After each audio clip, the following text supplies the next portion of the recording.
ከአሊኤክስፕረስ ላይ ቆንጆ የሚባል ሀሪፍ የሚባል ዲቫይስን ኦርደር አድርገን ነበረ። እሱን ኦርደር በዛሬው ቪዲዮአችን ሪቪው አሳያችኋለሁ ማለት ነው። አብራችሁ ቆዩ።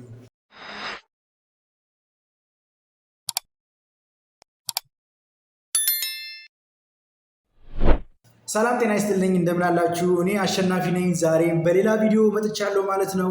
ባለፈው የሰራንላችሁ ቪዲዮ ነበር፣ ስለ አዲሱ ስቱዲዮአችን ሴታፕ እያደረግን ነበር። እንደዚሁም ስለምንሰራቸው አንዳንድ በድርጅታችን ስም በዳሽ ቢዝነስ ግሩፕ የምንሰራቸው ስራዎች አንዳንድ ሃይላይት እና እንደዚሁም ገለጻ አድርጌላችሁ ነበር። ከዛ በፊት ደግሞ ከአሊ ኤክስፕረስ ላይ ኦርደር ያደረግነውን ማስተር ካርዳችን አውጥተን ራሳችን የአሊ ኤክስፕረስን ፕላትፎርም በመጠቀም ኦርደር ያደረግናቸውን እቃዎች የተወሰኑትን ወደ 4 ፍሬ የሚሆኑትን አይ ቲንክ አይ ሪሜምበር ሪቪው አሳይቻቸው ነበረ ማለት ነው። እንደዚሁም ደግሞ ወደ 4 እቃዎች ነበሩ፣ ወደ 9 ነበረ ኦርደር ያደረግነው። ከዛ ውስጥ 4ቱን ነበር ያሳያችሁ። አሁን ኦልሬዲ 2ቱን ወስደን ወደ 6 ፍሬ ደርሰዋል ማለት ነው። ዛሬ ደግሞ ሄጅ የተቀበልኩት በጣም የሚገርም እቃ ነው ያለው። ለቢሮ የነበረ ኦፊስ አሁን በጣም የሚገርም ዲቫይስ ነው። ጀስት ፎር ቱ ፑቲንግ ኦፍ ዩር ፎን ቱ አክሰሲንግ ኦፍ ኢዝሊ ዩር ፎን ነው። ስልካችንን በቀላሉ አክሰስ ለማድረግ እዚህ ላይ ዲቫይሱን አስቀምጠ ነው እንደ ልባችን አጀስት እያደረግን የምንጠቀምበት ነው። ኢቨን ኢፍ ታብሌቶችን ሁሉ ማስቀመጥ የሚችል ነው ማለት ነው። በጣም አሪፍ ነች። ቢሮ ላይ ብትኖር ለኳሊቲ ለቢሮ ኳሊቲ ይሆናለች። እኛም ኢዝሊ ስልካችን ለመጠቀም አንዳንድ ይዘን ስልካችን ከምትል በምትል ነው እና በጣም አሪፍ እቃ ነች። ዛሬ ነው የወሰድናት። አይ ቲንክ ፕራይሷ ወደ 0.69 አይ ቲንክ $1 አይሞላም። በጣም አሪፍ እቃ ነች። ኦርደር ብታረጓት በጣም መልካም ነች። እንግዲህ ውሸት ነው እንዳትሉኝ። ያው እንግዲህ እቺኛው አንቦክሲንግ ቀድሜ ነው አንቦክስ ያደረኳት እቻትና እቺ ደግሞ ዲቫይሷ ያወጣንባት ፓክ ያደረግንባት ራሷ ምስል አላት። ከዚች ነው ያወጣናት ማለት ነው። እቺም ደግሞ ከዚህ በፊት እንዳሳየኋችሁ እቺ ሚኒ ሴሊንግ ማሽን ነች። ትንሽዬ ማጣበቂያ ነገር ነች። ጀስት የሆነ የተከፈተ ነገር እንደዚህ አይነት ካርቶን ፕላስቲክ ሊሆን ይችላል እንደዚህ የምታጣብቅ ነገር ነች። በባትሪ ድንጋይ ነው የምትሰራው። እዚች ጋር መክፈቻ አላት። እቺ እዚህ ጋር ተከፍታ ድንጋይ ትገባለች። ከዛ የምታገለግለች ማለት ነው። ሶ ምንድነው ከአሊኤክስፕረስ ላይ በጣም ብዙ ቪዲዮዎች አሉ የሚሰሩ እንደዚህ እቃዎችን ኦርደር አድርጉ፣ እንደዚህ አሪፍ ነው። ሶ ኢትስ ፐርፌክት ነው። ግን ድጋሚ አሁንም ሁልጊዜ ማንሳት የምፈልገው ቤዚክ የሆነ ነገር አለ። እሱ ምንድነው እቃዎችን ኦርደር ካደረግን አትሊስት ቢያንስ በአንድ ወር ውስጥ ነው አትሊስት ኢስቲሜትድ የሚባለው የዴሊቨሪ ዴታችን የሚደርሰው ማለት ነው። ሶ ምንድነው አንድ ወርም ከዛ በላይ ያልፋል። አንድ ወር ከ15 ቀን 2 ወር ኢቭን ከ2 ወር በላይ ሊሆን ይችላል። ሶ ዋት ሪዝን ምንድን ነው ምክንያቱ ነው? አይ ቲንክ ጉምሩክ ነው ችግሩ፣ ከፖስታ ቤቱ ነው ወይስ ደግሞ ዴሊቨሪ ከሚያደርጉት ነው? አይ ቲንክ እነሱ ወደ ሎካል ኤርፖርት አራይቭ እንደተደረገ ራሳቸው ስታተሱን ያሳየናል። ራሱ እዛ ውስጥ ላይ ገብተን ማየት ይችላል። ግን ኤርፖርት ላይ ነው አይ ቲንክ ጉምሩኮች ጋር ያለው ክፍተቱ ይመስለኛል። እና ምንድነው ይሄን ያህል ጊዜ ሊቆይ የቻለው? አንዳንድ ሚኒ ቢዝነሶችን የሚሰሩ ሰዎች በዚህ የሚጠቀሙ ሰዎች አሁን በጣም ጊዜ ሌት ያደርግባቸዋል፣ በጣም ጊዜ ይወስድባቸዋል። ሶ እንደዚህ አይነት ነገሮች ቢቀረፉ አንድ ኦፕሽን አይ ቲንክ ጋይድ ላደርጋችሁ ፈልጋለሁ። ያም ኦፕሽን ምንድነው? እናንተ ሚኒ ቢዝነስ ካላችሁ፣ አነስተኛ ቢዝነስ ረን የምታደርጉ ከሆነ የራሳችሁ ድርጅት ካላችሁ እቃዎችን እናንተ ከኢትዮጵያ እየገዛችሁ የኑሮ ውድነቱ ኢንፍሌሽኑ በጣም ሀይ ከሆነባችሁ ምን ማድረግ ትችላላችሁ? ቀረጥ እየከፈላችሁ ከአሊባባ ላይ ኦርደር ብታደርጉ በቃ በሳምንት በ10 ቀን ራሳችሁ ነው ኮሚኒኬት የምታደርጉት ከነሱ ጋር።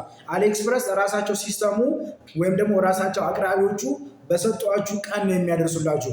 ነገር ግን አሊባባ ላይ ከሄድን ግን ራሳችን ዴሊጌት አድርገን ኔጎሽየት አድርገን ነው በዚህ ቀን ታደርስልን እንችላለን በዚህ ቀን ብለን ፕራይሳችን አጀስት አድርገን የምንቀበለው ማለት ነው። ስለዚህ ከአሊባባ ላይ ኦርደር አድርገን ቀረጥ ከፍለን ለምን ያኛውን ስራ አንሰራም? በዛኛው ለምን አይሆንም? አሊኤክስፕረስ ኢትስ ፎር ሎንግ ተርም ለሆነ ቢዝነስ ጀስት ዝም ብሎ እንዲሁ አይ ቲንክ ያን ያህል ፕሮፊታብልም አይደለም። አንዳንድ ጉምሩክ የሚይዝብንም ዲቫይስ አለ፣ አንዳንድ ከፍ ሲል ምናምን ያም ነገርም አለ።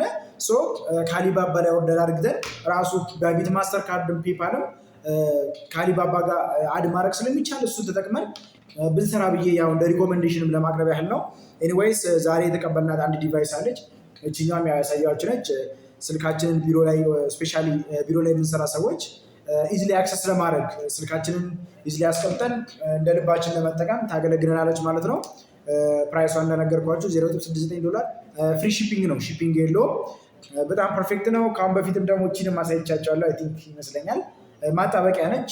ጀስት ማንኛውንም እቃ በሚስማር መተን የምናያይዘውን እቃ እቺን ጀስት ምንም አይነት እንትን ሳይታይብን ግድግዳ ላይ ካጣበቅን በኋላ እቺን ልጠን የምናደርግባት ነች ማለት ነው።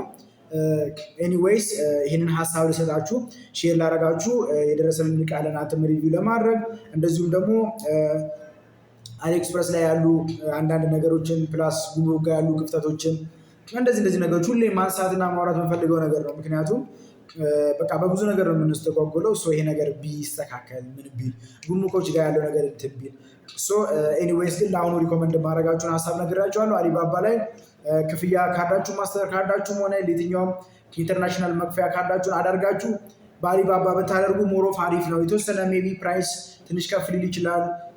በብዛት ነው መግዛት የምንችለው አይኖ እሱን አውቃለሁ። ግን ደግሞ እያልኩ ያለሁት ንግድ ላይ ላላችሁ ነው። እየነገዳችሁ ቢሮ ከፍታችሁ አሊያም ከቤታችሁ ሊሆን ይችላል ወይ ኦንላይን ሊሸጡ ይችላሉ። እሱን አይ ዶንት ኖ። ነገር ግን እንደዚህ አይነት ነገር ላይ ካላችሁ አሊባባ ላይ አድርጋችሁ ኦርደር አድርጋችሁ ቀረጣችሁን ከፍላችሁ ብትሰሩ ለእናንተም ፋስት የሆነ ዴሊቨሪ ይሆናችኋል። ፋስት የሆነ ኢንከም ማግኘት ትችላላችሁ። ፋስት የሆነ ቤኔፊትስ ማግኘት ትችላላችሁ ብዬ አይ ሆፕ ሙሉ እምነት አለኝ። እንግዲህ ሰሞኑን ለተከታታይ እያቀረብላችሁ ያለው በጣም አጫጭር ቪዲዮዎች ናቸው። የተወሰነ ስራ ላይ ትንሽ ስላልተመቸን ቢዚ ስለሆነ ነው። ቀጣይ እንግዲህ ዋና ሀሳባችን ምንድን ነው? ይህንን የዩቱብ ቻናላችን በባለፈው ቪዲዮ አንስቼዋለሁ። ይህንን የዩቱብ ቻናላችን ወደ ፖድካስት ቀይረን በአዲሱ ስቱዲዮችን አዳዲስ እንግዶችን እያመጣን ከትምህርት ከእውቀት ከሳይንስ ከስነ ጽሁፍ ከልምድ ከተለያየ አንጻር እያነሳን የሰዎችን ተሞክሮ ልምዳቸውን የህይወት ክፍላቸውን ሼር እንዲያደርጉን እንጋብዛለን። እናቶች፣ አባቶች፣ ወጣቶች፣ አዛውንቶች ኤቭሪበዲ ማንኛውም ሰው በህይወቱ ይህን የህይወት ምዕራፍ ሌሎች ሰዎች ባስተላልፍ ሌሎች ሰዎች ሼር ባረግ በጣም ጠቃሚ ነው፣ ሀሪፍ ነው። ይህን ነገር ቀርቤ ማቅረብ አለብኝ የምትሉ ይህንን ቪዲዮ የምታዩ ግለሰቦች ስፔሻሊ ድሬዳዋ ላይ ያላችሁ ካላችሁ ስልካችን ዲስክሪፕሽን ላይ ያለ ስልካችን እየደወላችሁ ይሄ የህይወቴ ክፍል አለ እንደዚህ ጠቃሚ ነው ላስተላልፈው ላቀርበው ፈልጋለሁ ብላችሁ ልትደውሉ ይችላላችሁ ማለት ነው። ዘመኑ የሶሻል ሚዲያ ነው። ሶሻል ሚዲያ ተጠቅማችሁ ራሳችሁን ማሳደግ፣ ራሳችሁን መለወጥ፣ ስኪላችሁን ማውጣት፣ ቢዝነሳችሁን እንደዚህ ፕሮሞት ማድረግ ይቻላል ማለት ነው። ጀስት እንደኛ በቀጣይ እንግዲህ ለየት ባለ ፕሮግራም እስክንገናኝ ድረስ እንደዚህ አጠር ያሉ ቪዲዮዎችን ወደ እናንተ እናቀርባለን ማለት ነው። ካለን ተሞክሮ ልምድም እንደዚህ ወርደን ያደረግናቸው እቃዎችም ሲኖር ወደ እናንተ ሲደርሱንም እናቀርባለን ማለት ነው። የዛሬ ቪዲዮችን ይህን ይመስላል። ቀጣይ በቆንጆ በአዲስ ይዘት በቆንጆ ፕሮግራም በቆንጆ እንግዳ በተለየ ሀሳብ በአዲስ ቻናል እንገናኛለን ማለት ነው። እግዚአብሔር ይርዳን። ሰላም ሁኑልኝ። ፒስ